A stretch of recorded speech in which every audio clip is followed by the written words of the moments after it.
Sim. Será que tá valendo? Pessoal, boa tarde. Como é que os senhores estão de coronavírus? Como é que estão indo aí de quarentena? Espero que os senhores estejam bem. Na aula de hoje, eu gostaria de tratar com os senhores sobre os atributos dos atos administrativos.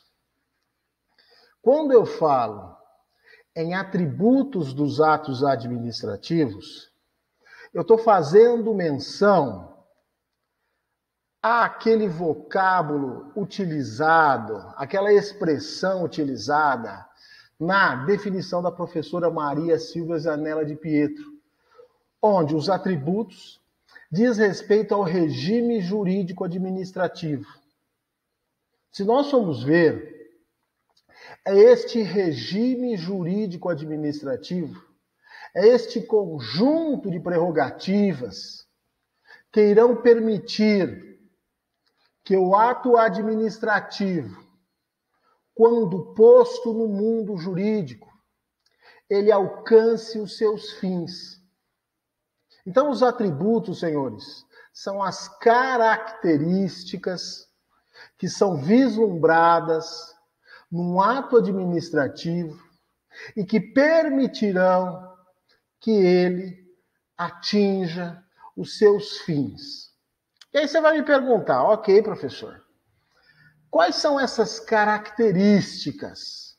Quais são esses atributos dos atos administrativos?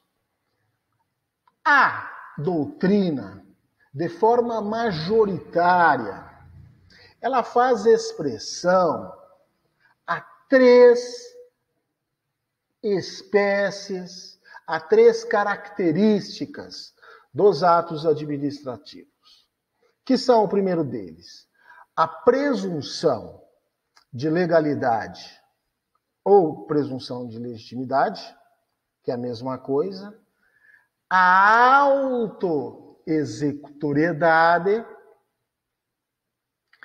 a imperatividade e uma quarta característica que alguns doutrinadores passam batido, que é a característica da tipicidade. Estas características, senhores, elas têm que ser muito bem entendidas. Então, nós não vamos conseguir, na aula de hoje, estudar todas elas. Nós vamos estudar, então, na aula de hoje, apenas dois atributos, duas características dos atos administrativos, que é a presunção de legitimidade e veracidade, e a outra característica, senhores, é a famosa imperatividade. Certo? Então vamos lá na primeira delas.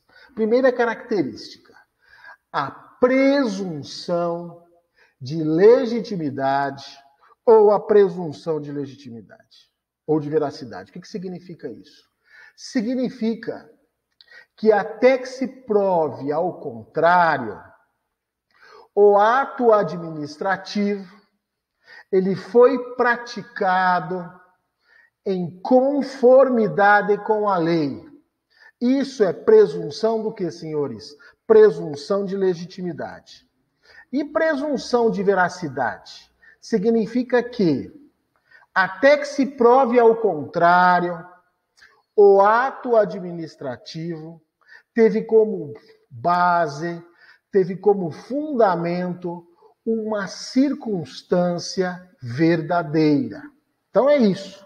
Presunção de legitimidade ou presunção de veracidade é isso. Ou seja, até que se prove o contrário, o ato foi praticado em conformidade com a lei e os fatos que serviram de fundamento para a sua prática, eles são verdadeiros. E aí vocês vão me fazer a seguinte pergunta. Esta presunção de legitimidade e veracidade, Ela é uma presunção absoluta ou é uma presunção relativa? Aí nós vamos ter que relembrar determinados institutos que vocês estudaram no direito civil, a parte geral. O que é uma presunção relativa, iuris tanto, diferindo-a de uma presunção iurie de iure, também chamado como uma presunção absoluta. Na presunção absoluta, o que acontece, senhores? Eu não tenho como provar ao contrário. Não admite prova em contrário. Então me dá um exemplo de uma presunção iure de iure, presunção absoluta. Uma lei. Quando uma lei ela é posta no ordenamento jurídico, ela passa por um período que a gente chama de vacatio legis. Na vacatio legis, o que acontece? Lá, eu dou um tempo para que as pessoas conheçam o seu conteúdo desta lei e se adaptem a ela para poder respeitar os seus comandos.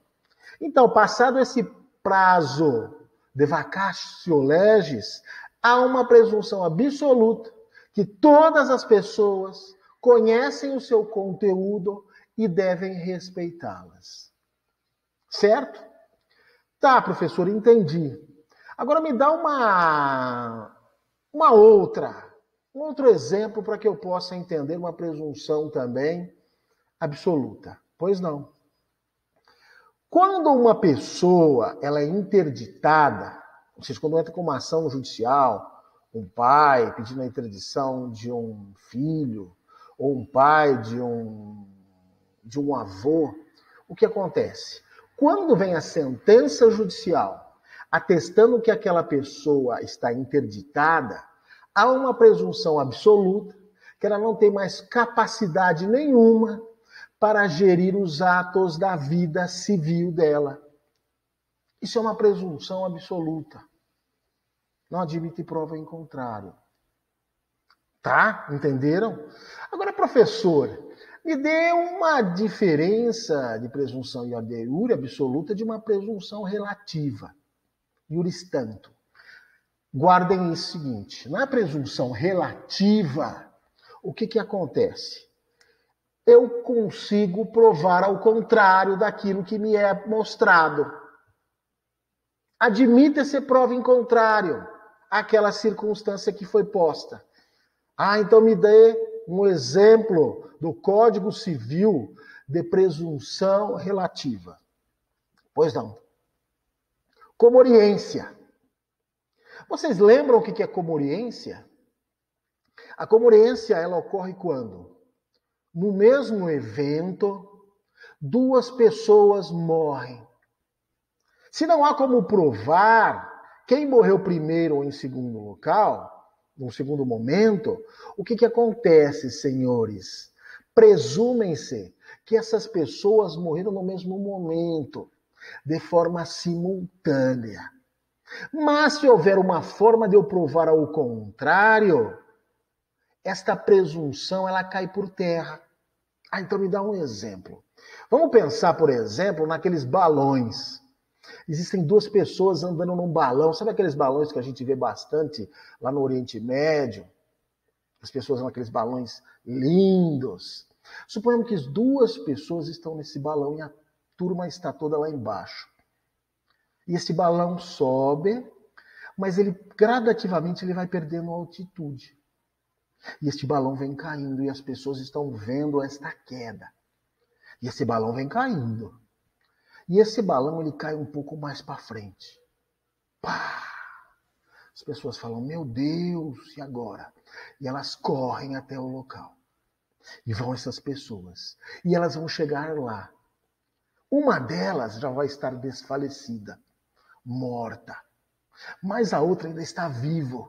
E ela emite sinais. Me ajuda, me ajuda. Mas aí ela morre. Entenderam? Então o que acontece? Aquela morreu primeiro. E aquela morreu num segundo momento.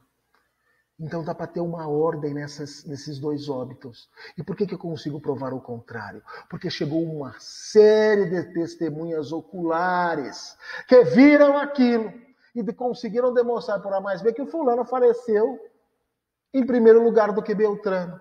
Certo? Então a comoriência é uma presunção, o que, senhores? Relativa.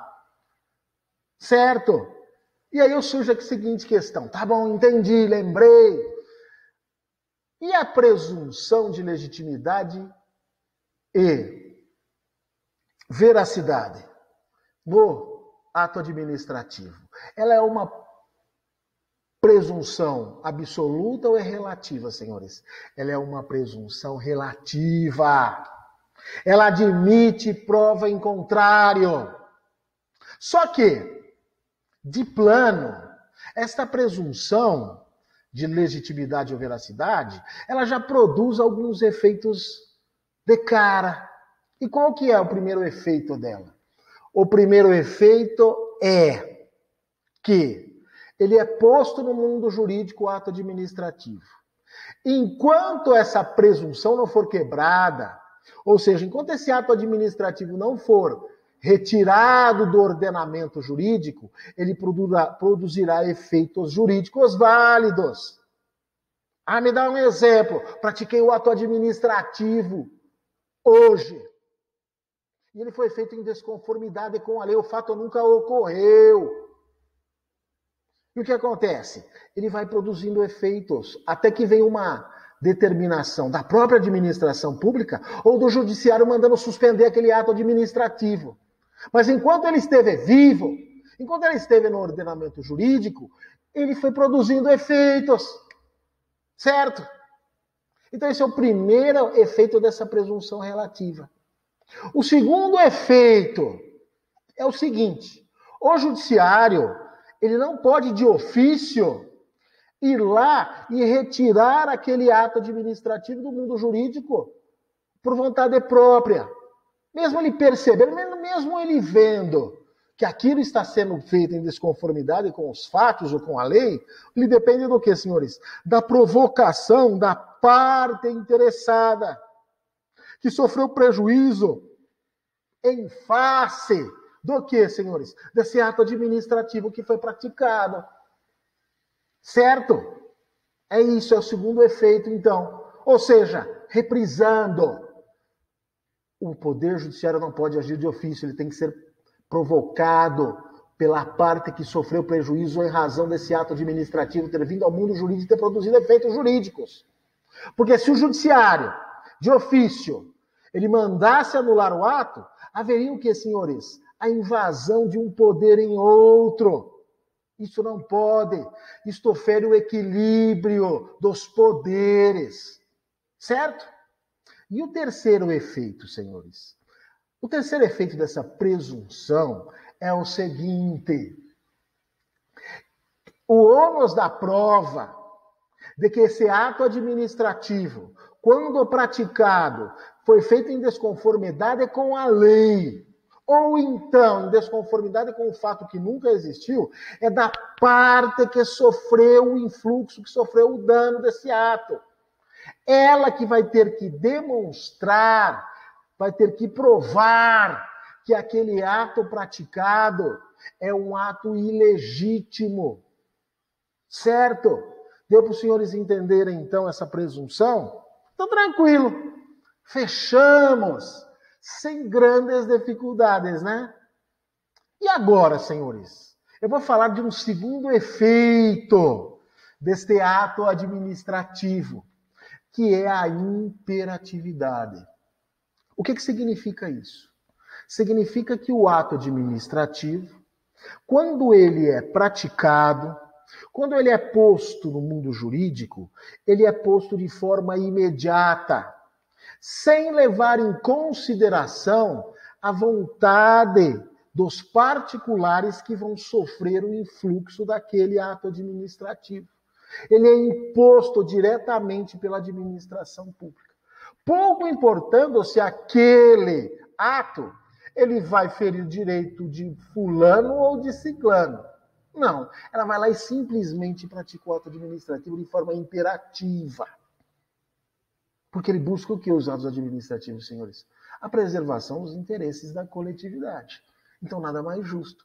Porque se o poder público ele tivesse que ouvir todos os particulares que irão sofrer o influxo daquele ato administrativo nos seus direitos individuais, ou então no seu direito de propriedade, ele não vai conseguir fazer nada. Porque cada um tem os seus interesses. Certo? Me dá um exemplo, então, professor, dessa imperatividade. Tá. Suponhamos que a Secretaria de Trânsito ela perceba que na confluência das ruas A com a rua B está ocorrendo muitos acidentes de trânsito. Por quê? Porque na rua B ela é uma rua de mão dupla. Então o que acontece? Eles fazem uma série de estudos de trânsito e chegam à seguinte conclusão: olha, a rua B, ali tem muito acidente porque ela é de mão dupla. Sabe o que nós vamos ter que fazer para diminuir os acidentes e melhorar o fluxo de trânsito ali? Nós vamos ter que fazer o seguinte: nós vamos ter que torná-la, essa rua, uma mão simples. Ótimo. Mas você acha que a administração pública ela vai chegar, vai bater nas casas de todo mundo que mora na rua B e vai perguntar: olha, nós estamos mudando o traçado viário desta rua e agora vai ser mão simples, não vai ser mais mão dupla. O que vocês acham? Cada um vai ter a sua opinião. Cada um vai ter o seu interesse. Mas eu chego tarde, quando é mão dupla é melhor, porque as pessoas me vêm entrando, eu tenho medo de, de ser assaltado. Não vai falar isso. O outro, mão dupla é melhor porque eu gosto de sentar na varanda e ver os trânsitos. Gosto de ver o dia caótico, os carros passando. Você vê que cada um tem a sua ideia. Então ele não vai ouvir todo mundo na rua. O poder público vai fazer o seguinte: ele simplesmente, de forma unilateral, de forma imperativa, ele vai lá e senhores? E muda o trânsito daquela rua, deixando de ser mão dupla para ser uma mão simples. Acaba com o problema. Deu para os senhores entenderem? Levou em consideração a vontade de cada um daquelas pessoas que moram na rua B? Não. Se eles acham que o ato foi, além do necessário, se eles acham que o ato ele foi extremamente excessivo, que entre na justiça. E a justiça reverte isso e torna uma dupla de novo. Um outro exemplo para os senhores. Feira livre. É que aqui em Bebedouro, nossa cidade pequena, a gente não percebe. Mas, por exemplo, nas cidades maiores, as feiras livres, elas não são realizadas apenas no domingo. Existe feira livre também dia de semana pela manhã. Então o que acontece? Vamos pensar num bairro de São Paulo, por exemplo, o bairro de Pinheiros. O que acontece? Suponhamos que haja um estudo da secretaria lá, uma secretaria municipal, que fala o seguinte: olha, existem muitas pessoas que moram no bairro de Pinheiros que não possuem carro, são pessoas de idade. Elas não podem ir, por exemplo, na feira livre em outros lugares. Então, o que a gente vai fazer? Às terças-feiras, todas as terças-feiras, das 6 da manhã até as 10 da manhã, na rua Cardeal Arco Verde, do número 5 até o número 780, essa rua vai ficar fechada para que seja feita a feira livre. Toda terça-feira, então do número 5 ao 780, essa rua vai ficar fechada para que seja realizada a feira livre. Passou o horário, abre-se a rua e o fluxo segue normalmente. Vocês acham que a subsecretaria de Prefeitura de Pinheiros ela vai bater na porta de cada uma das pessoas que moram lá e vai falar: olha, o que vocês acham de fazer uma feira livre das 6 às 10? Tem gente que não vai gostar. Tem gente que vai gostar, mas não vai gostar. Mas se tiver que ouvir todo mundo, essa feira livre nunca vai ser realizada nesse horário. Então o que acontece, senhores? Para resolver o problema, faça o seguinte: a subprefeitura notifica as pessoas, o número 5 até o 780, e vai falar: olha, das terças-feiras, das 6 às 10, realizar-se-á a feira livre aqui. E vai lá e impõe, de forma coercitiva, de forma imperativa, a realização desta feira livre neste horário. Certo? Deu para os senhores entenderem? Então guarde essas duas características do dia de hoje, então, senhores. A presunção de legitimidade ou de veracidade e esse último, que é o da imperatividade. Tá bom? Um abraço, fiquem com Deus.